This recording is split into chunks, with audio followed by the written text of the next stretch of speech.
José Javier Esparza, bienvenido a Periodista Digital. Nada, encantado de estar una vez más aquí en Periodista Digital. Cada vez que saco un libro me hace muchísimo caso, vengo feliz de la vida. Pues ya sabes que aquí somos admiradores y lectores tuyos y sobre todo de este último libro, el libro negro de la izquierda española. José Javier, comencemos por el fracaso de la izquierda republicana, que es uno de los temas también sí, que más se aborda en este libro.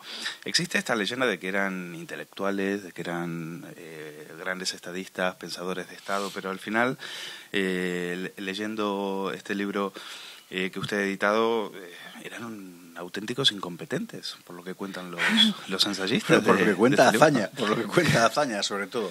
Es una cosa muy dramática la experiencia de la Segunda República, porque el hecho de que la izquierda republicana la planteara desde un punto de vista muy sectario, excluyendo a la derecha republicana, prefiriendo pactar con una izquierda que era revolucionaria, como una ala importante del PSOE, al final lo que llevó fue a que realmente no hubiera hombres de Estado en los gobiernos republicanos. Yo quiero subrayar que, pese al aura de intelectualidad que después la leyenda rosa ha rodeado a la Segunda República, el hecho es que no había intelectuales en el poder en la Segunda República, o para ser más preciso, no había intelectuales políticos, porque había grandes intelectuales como Manuel Azaña, que sin duda lo era, pero jamás utilizó su pensamiento para pensar sobre lo político, sino que lo aplicó a otro tipo de cosas, a la literatura. En materia política fue de una trapacería sin límites, y él mismo, en sus memorias, que hay que leer, que es obligatorio leer, continuamente reprocha a su gente, a la gente que él había elegido, su incompetencia, y en esa queja demuestra también su propia incompetencia como jefe para rodearse de la gente adecuada para llevar a cabo reformas que sin ninguna duda, y eso nadie lo puede discutir, España necesitaba en materia agraria, económica, social, militar, etcétera. ¿Y por qué fracasa la República?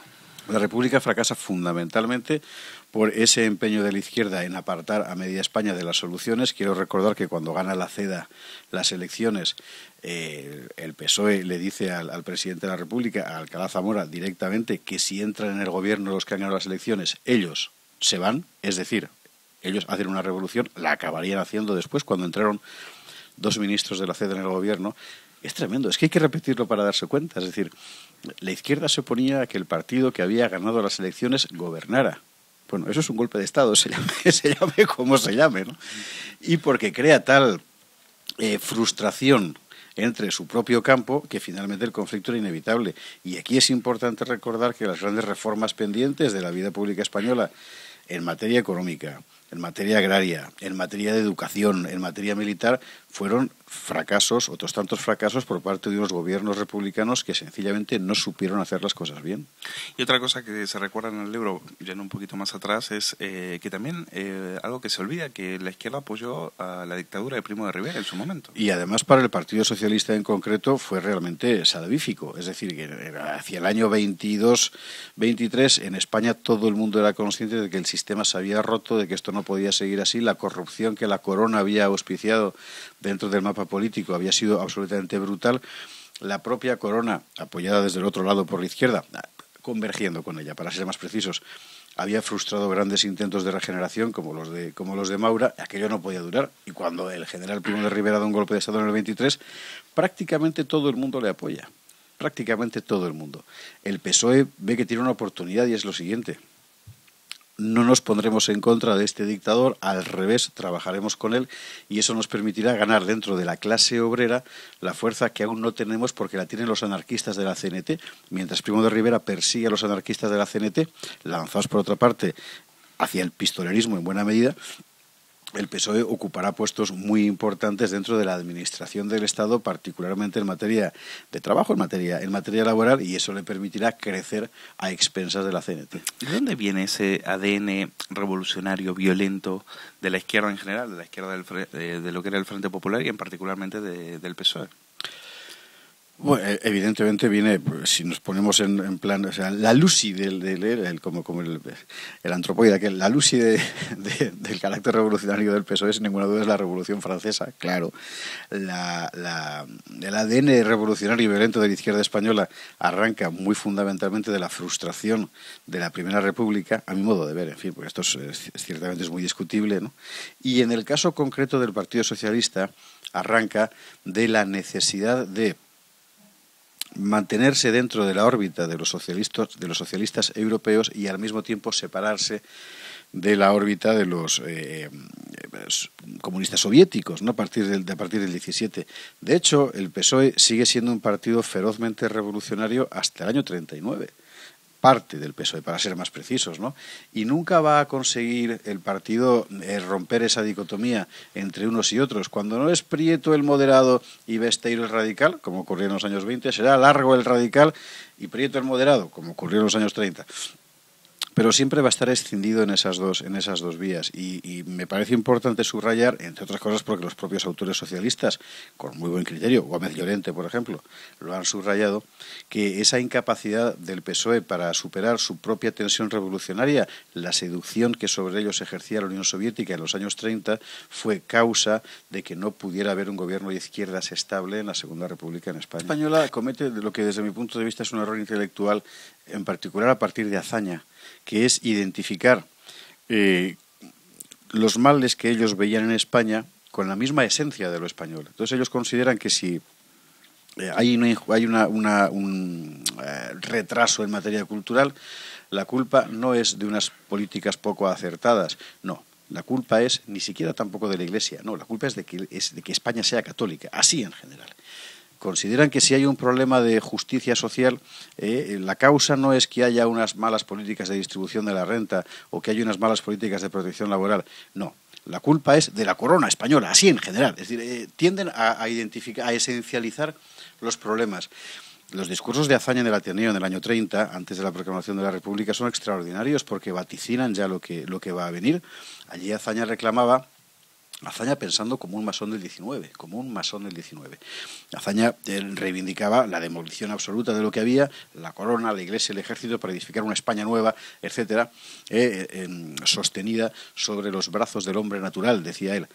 Él no se había dado cuenta, y era muy listo, pero no se había dado cuenta de que en 1917 había habido una revolución como la soviética que había cambiado completamente la relación de fuerzas y que ese hombre natural que él pensaba no se iba a dejar guiar por la inteligencia burguesa que representaba el propio Azaña, sino que iba a buscar su propio camino, y Azaña terminó siendo víctima en el 36 de esos brazos del hombre natural que tan amorosamente invocaba unos años antes.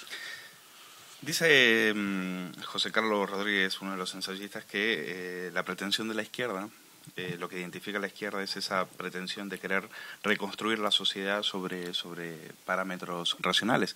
Pero la verdad, José Javier, que cuando uno escucha hablar a políticos de derecha, también tiene esa sensación de que si fuera por ellos, también pondrían toda la maquinaria intervencionista del Estado a funcionar y a reconstruir esta sociedad desde cero. En eso, la verdad, cada vez izquierda y derecha se parecen más.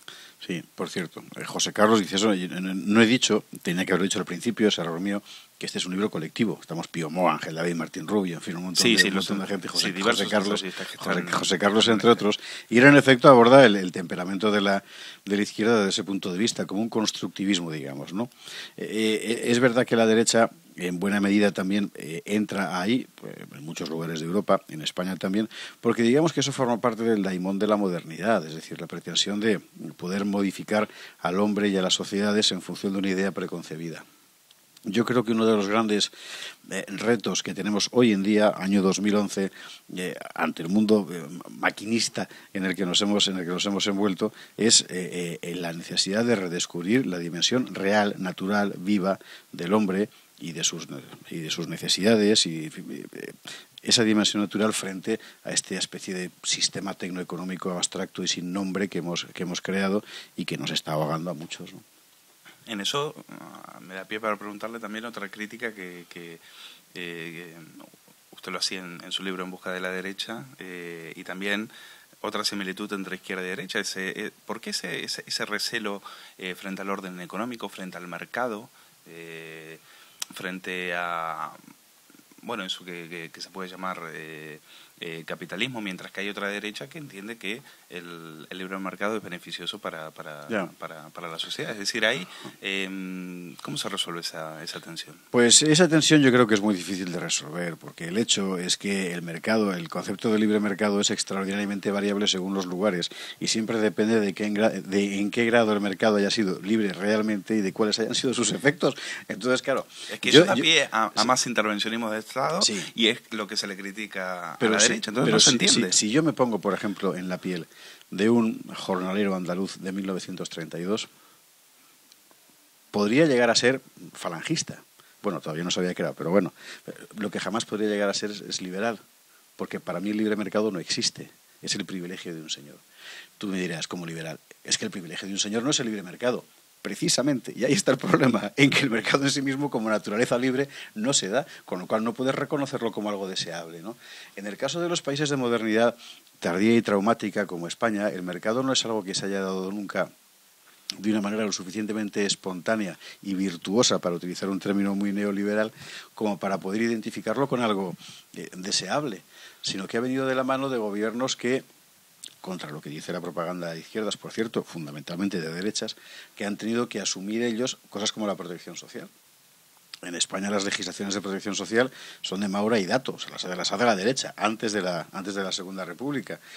Y las legislaciones de protección laboral las hace Franco fundamentalmente, más incluso que la izquierda en la Segunda República. Y las hace porque por la construcción del sistema económico en España, el libre mercado propiamente dicho no es capaz de garantizar de ese tipo de cosas. ¿Por qué no es suficientemente libre? Pues a lo mejor, pero el hecho es el que es, ¿no?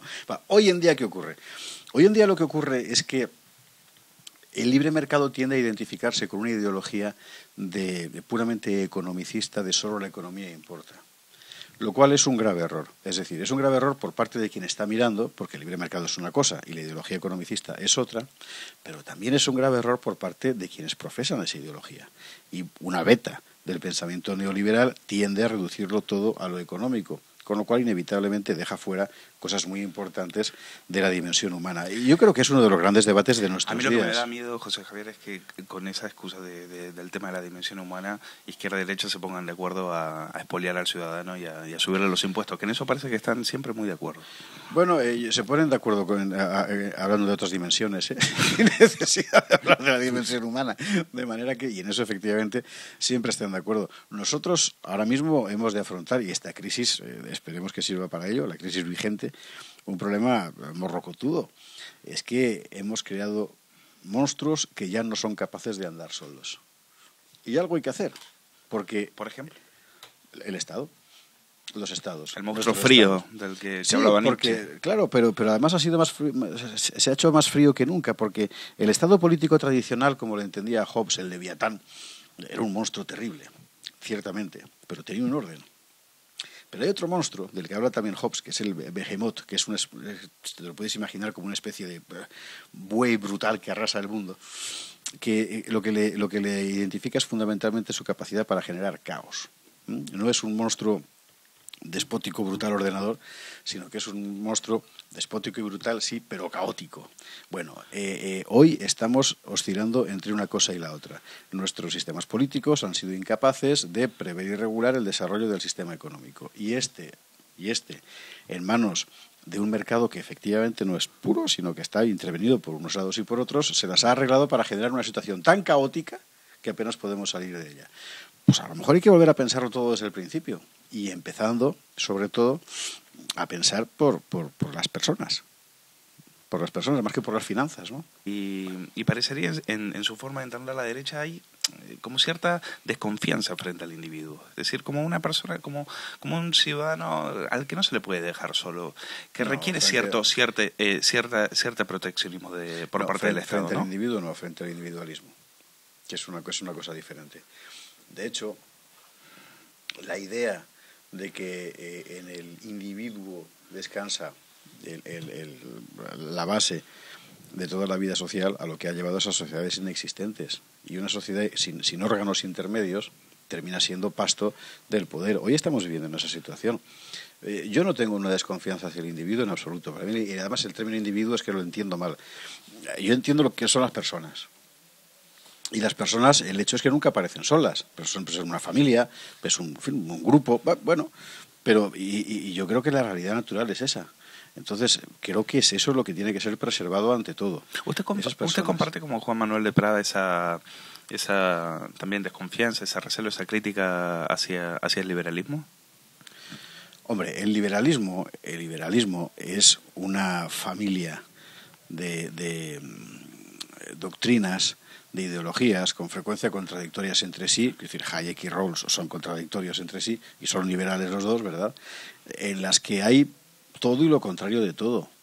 Cuando se habla hoy en día de liberalismo, yo tiendo a no saber muy bien de qué se está hablando. En la Facultad de Políticas de Madrid, cuando te dejan entrar los ocupas y eso, puedes encontrarte liberales socialdemócratas, de tipo completamente rawlsiano, y no de los otros están en otras universidades, pero gente que está más cerca del Partido Socialista que del Partido Popular. Y en FAES, por ejemplo, te encuentras liberales que se reclaman, por supuesto, del liberalismo prístino, ¿verdad?, y que jamás votarían al PSOE, al que consideran el crisol de todos los males. Si por liberalismo vamos a entender la idea según la cual todos los individuos buscan ante todo su mejor interés, y ese mejor interés siempre es traducible en términos utilitarios, no estoy de acuerdo con el liberalismo. Creo que es un error antropológico. Lo que pasa es que tú lees a pensadores como Raymond Aron, por ejemplo, y descubres que el liberalismo es un continente muchísimo más rico que todo eso. Yo estoy en contra de la simplificación de la tradición liberal. Me parece que creo que es un grave error. Creo que es un error que han cometido más los traductores periodísticos de los textos norteamericanos, ¿verdad?, que los propios pensadores de origen, y que en todo caso pues tiene que ser administrado en contraste con la realidad física y concreta, como todas las ideologías, por otra parte. Yo creo que hay ante todo una conexión, que es la disposición permanente del Partido Socialista a utilizar cualquier cosa que pase en el mundo para subirse encima de ella y utilizarla como caballo para llegar al poder. Ya sea un golpe de Estado contra un gobierno que estaba cayendo, como el de Suárez en el año 81, ya sea un atentado tan brutal como el que sufrimos en Madrid el 11 de mayo de 2004. Esa es la gran conexión, es decir, el sujeto protagonista. La tesis de Jesús Palacios, que es quien ha hecho este artículo en este libro sobre el 23F, circunstancia que yo, por cierto, viví como soldado de la división acorazada, entonces, 17 años, estaba haciendo la mili allí. Bueno, es que en realidad todo el mundo estaba conspirando desde hacía meses para derribar a Suárez. El rey, si no estaba de acuerdo, al menos había hecho creer que estaba de acuerdo, y que dentro de esa nube de conspiraciones, una línea era la del acuerdo tácito del Partido Socialista en promover una solución de tipo, digamos, de Gaulle, en la que un general con legitimidad democrática directa toma el poder para salvar la Constitución. Eso es lo que estaría detrás de los encuentros del general Armada con Mújica y otros, Raventós y otros líderes socialistas en los meses previos al golpe de Estado del 81. Con respecto al tema del rey, ¿usted cree, como ha dicho Pío Moa en alguna oportunidad, que en el PSOE la izquierda y la corona mantienen un acuerdo tácito misterioso, sospechoso, donde habría como cierto chantaje, en el sentido de que si no tenemos la obediencia de la corona, pues sacaremos cosas a relucir? Bueno, yo estoy de acuerdo en general con el concepto, pero no con la causa. A mí me parece que la experiencia de estos 36 años de monarquía última en España, de monarquía restaurada o reinstaurada, apunta en una dirección. Don Juan Carlos de Borbón tiene pavor a que le pase lo que le pasó a su abuelo, y por tanto ha hecho todo lo posible desde el principio para congraciarse con la izquierda y con los separatistas, todo el tiempo. Y todos los pasos que la corona ha dado desde que emerge en este último avatar que es don Juan Carlos, han ido en esa dirección, y tiene todo el sentido del mundo desde el punto de vista práctico, es decir, de quiénes son las fuerzas que en España pueden oponerse a que la corona sobreviva. En el año 75-76, desde luego, no los franquistas, puesto que era Franco quien había decidido no solo que se restaurara la corona, sino quién tenía que ser el rey. Y por otra parte, el testamento del caudillo era clarísimo sobre este asunto, ¿no? No los militares, no iban a ser los banqueros, no iban a ser los americanos, no, solo podía ser la izquierda y los separatistas. Y todos los pasos que la corona ha dado en este tiempo han ido enfocados en ese sentido. Siempre ha pensado el rey que la derecha al fin y al cabo la tenía ganada. Siempre ha habido voces en la derecha que le han dicho, ojo, ojo, que no está tan claro.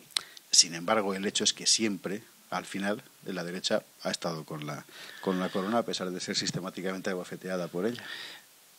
Lo último, José Javier, no les dio tiempo a introducirlo dentro del libro, pero quizás también esta legalización de Bildu sí. también sea otra hoja oscura, otra hoja siniestra dentro de la historia de la izquierda y esta simpatía exacto. democrática por los proetarras, ¿no? Y se puede enfocar desde uno de los textos en el libro, que es el de Pío Moa, acerca del nacimiento de un nuevo terrorismo en la España de Franco.